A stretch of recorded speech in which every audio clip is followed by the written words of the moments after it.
Assalamualaikum warahmatullahi wabarakatuh warga Sukawati semua. Ketemu lagi bareng saya Raden Ruli yang di Mencekam kali ini akan membacakan sebuah cerita kiriman dari kontributor yang menceritakan tentang seorang perempuan yang sudah cukup sepuh ya, tapi ternyata perempuan ini karena wataknya yang keras gitu ya, dan sikapnya atau attitude-nya yang kurang baik ke sekitar yang menjadikan perempuan ini jadi dijauhi sama tetangga-tetangganya. Dan berakhir tragis ya. Seperti apa ceritanya? Pastiin kamu udah subscribe dulu channel Dwi Siwaraisi, kemudian dinyalakan lonceng notifikasinya sekarang ya. Kalau sudah ya silahkan mendengarkan, kemudian di komen kalau perlu dan di like kalau memang suka ceritanya. Ini dia Mencekam menceritakan email kamu.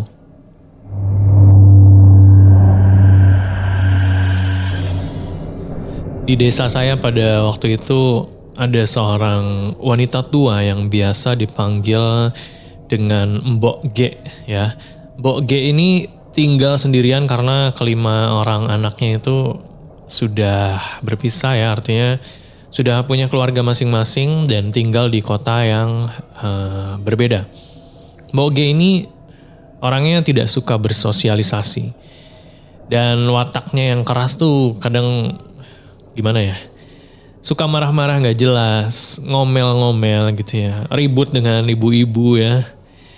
Sehingga ya tidak ada satupun yang mau dekat dengan beliau. Semua pertengkaran yang terjadi antara Mbok G ya, itu bahkan sampai terdengar ke desa-desa tetangga gitu ya. Dan ya semua orang menilai Mbok G ini berwatak keras. Apalagi semenjak suaminya meninggal, Mbok G ini udah semakin sendirian, tapi juga semakin suka uring-uringan. Dan Mbok G ini bisa dibilang orang yang berkecukupan ya. Di sekitar rumahnya tuh dia punya lahan sawah yang besar. Terus kemudian suaminya juga pensiunan dari pegawai BUMN ya, yang pastinya ada uang pensiun setiap bulannya. Oh iya, suaminya Mbok G ini suka sama anak-anak sebenarnya. Jadi bahkan di lahan di teras rumahnya yang luas itu ya, suami Mbok G itu bikin kayak semacam arena bermain ya. Jadi ada perosotan, jungkat-jungkit, ayunan ya. Tapi setelah suami Mbok G meninggal ini ya gak ada lagi nih anak-anak yang berani main di rumah Mbok G, karena ya Mbok G suka marah-marah kalau ada anak yang main di situ ya.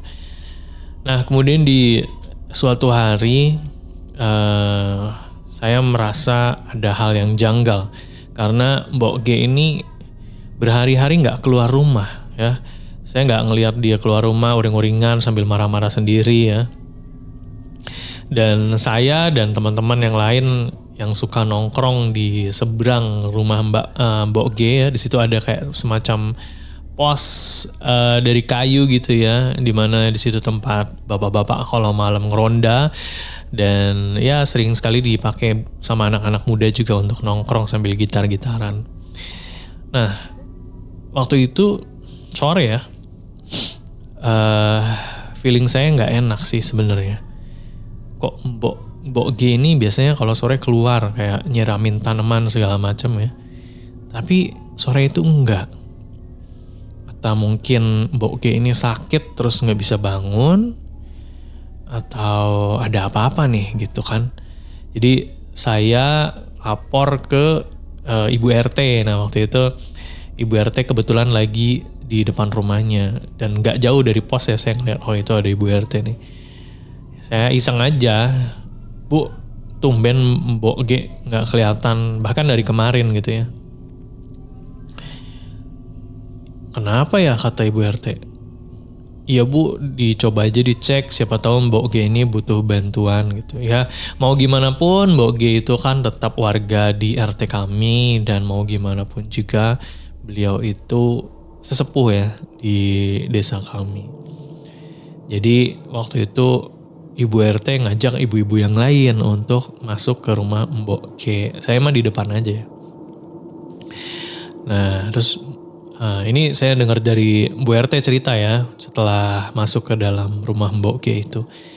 Jadi Mbok G itu rumahnya dari depan dikunci. Ibu RT coba masuk, rumah depan dikunci, jadi muter nih lewat jalan samping untuk melihat ke kaca jendela bagian belakang rumah Mbok G ya. Dan saat itu Mbok G lagi tidur, kelihatan tuh dari kaca jendelanya. Dan masih bernafas ya, karena ya masih ada gerakan di bagian dadanya gitu. Jadi ya udah Bu RT akhirnya berlalu dari jendela itu, dan ibu-ibu itu sepakat kalau besok mau ngecek lagi rumahnya Mbok G ini. Nah keesokan harinya pagi hari ibu-ibu ngecek lagi nih. Ya, barangkali Mbok G lagi sakit atau gimana ya, masuk dari pintu depan dan lagi-lagi pintunya dikunci.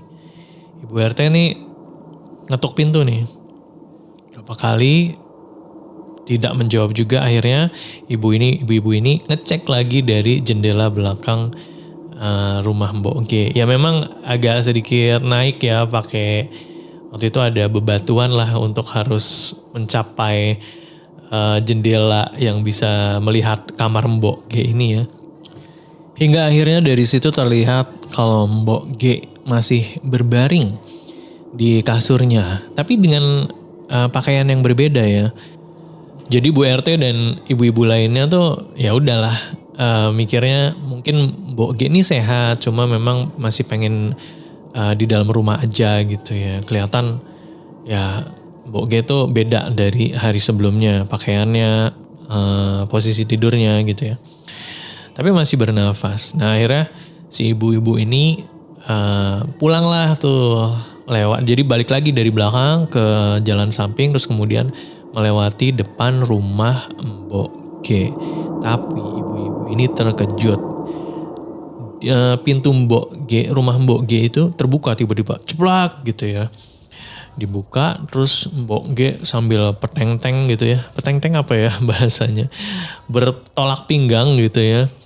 Dengan muka yang marah, Mbok G berteriak, "Ngapain ngintip-ngintip? Jangan ngintip-ngintip lagi." Waduh, ibu-ibu disitu kaget ya. Tapi semua ibu-ibu paham gitu wataknya Mbok G kayak gimana. Jadi ya sudah pergi aja gitu ya satu sama lain. Padahal kata Bu RT, padahal kita nggak ada ya bukan niatan ngintip dalam hal negatif ya, tapi juga sebenarnya pengen tahu bagaimana kabar Mbok G aja. Dan akhirnya dari situ ibu-ibu tidak lagi mengintip, tidak lagi ingin tahu lebih banyak dengan apa yang terjadi dengan Mbok G di rumahnya. Dan sampai beberapa hari kemudian saya waktu itu ngeliat ya, lagi bareng teman-teman di pos. Anak-anak Mbok G itu 5-5-nya datang ke rumah Mbok G dengan wajah yang kelihatan ada yang cemas, ada yang sedih gitu ya. Dan beberapa menangis dengan teriakan yang ya cukup histeris. Saya bingung ya, mau nanya sama siapa ini gitu ya. Dan ada teman saya yang bilang, kenapa nggak coba datengin aja ke rumahnya, katanya gitu. Ya udah, karena ada salah satu anak Mbok G juga yang dulunya jadi pemuda di kampung kami. Akhirnya kita manggil tuh salah satu anak yang Mbok G ini, laki-laki. "Mas, maaf ada apa ya mas? Kok sepertinya ada hal yang terjadi." Teman saya nanya gitu, saya ngikut aja di belakangnya. Terus si mas itu jawab, "Si Mbok mangkat," katanya. Dan si mas itu juga kelihatan matanya sembab ya, seperti habis menangis. Ya kami bingung ya, karena baru aja kemarin masih ngelihat beliau marah-marah gitu ya. Dan gak lama terdengar pengumuman di masjid. Nama Mbok G disebut. Dan yang bikin kami terkejut, ternyata salah satu dari anaknya Mbok G ini kan ada yang mengerti tentang bisa dibilang dunia kedokteran lah ya. Walaupun tidak bekerja sebagai dokter.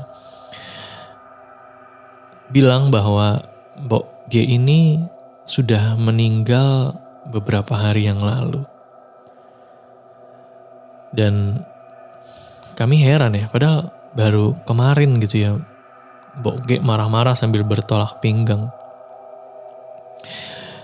Dan ya itu sudah menjadi rahasia umum akhirnya ya. Beberapa tahun kemudian rumah itu kosong. Anak-anak Mbok G nggak ada sama sekali yang mau tinggal di situ. Ya kadang mereka cuma datang untuk menjadikan tempat itu tempat berkumpul lebaran ya. Jadi beneran kayak setahun tuh cuma sekali atau 2 kali aja. Sebenarnya pihak keluarga Mbok G ini, anak-anaknya ini pengen rumah itu dijual, tapi nggak tahu kenapa rumahnya susah laku ya. Ada memang beberapa yang suka, tapi setelah ngecek ke rumahnya nggak jadi gitu ya. Yang kami tahu karena orang-orang yang mencari rumah kan otomatis menghubungi kami dulu nih yang ada di desa itu. Dan memang makin lama rumah itu semakin tak terurus dan jadi angker ya. Ya, ada beberapa orang, ya salah satunya teman saya waktu itu pulang kerja dan beli nasi goreng waktu itu di seberang rumah Mbok G, di dekat pos ya. Waktu itu ya memang suka ada mamang nasi goreng lewat kalau malam. Dan katanya teman saya ini dan juga tukang nasi goreng itu melihat seorang perempuan tua yang rambutnya tuh putih tapi tergerai panjang gitu dan duduk di ayunan. Wah. Kalau dari ciri-cirinya sih itu sosok yang menyerupai Mbok G ya. Tapi di luar itu semua, saya yang sering nongkrong gitu ya di pos seberang rumahnya Mbok G, itu sebenarnya tidak pernah melihat. Tapi saya sering sekali mendengar suara ayunan yang seperti berdecit dinaiki seseorang gitu. Dan kadang saya dengar sendiri, kadang teman-teman saya juga dengar gitu. Ya mungkin bisa dibilang kalau berpikir positifnya mungkin itu angin ya. Tapi kalau dari suaranya sepertinya memang ada sosok yang sedang menaiki ayunan itu. Bergerak, kadang pelan, kadang kencang. Itu dia untuk mencekam episode kali ini. Terima kasih warga Sukawedi semua sudah mendengarkan.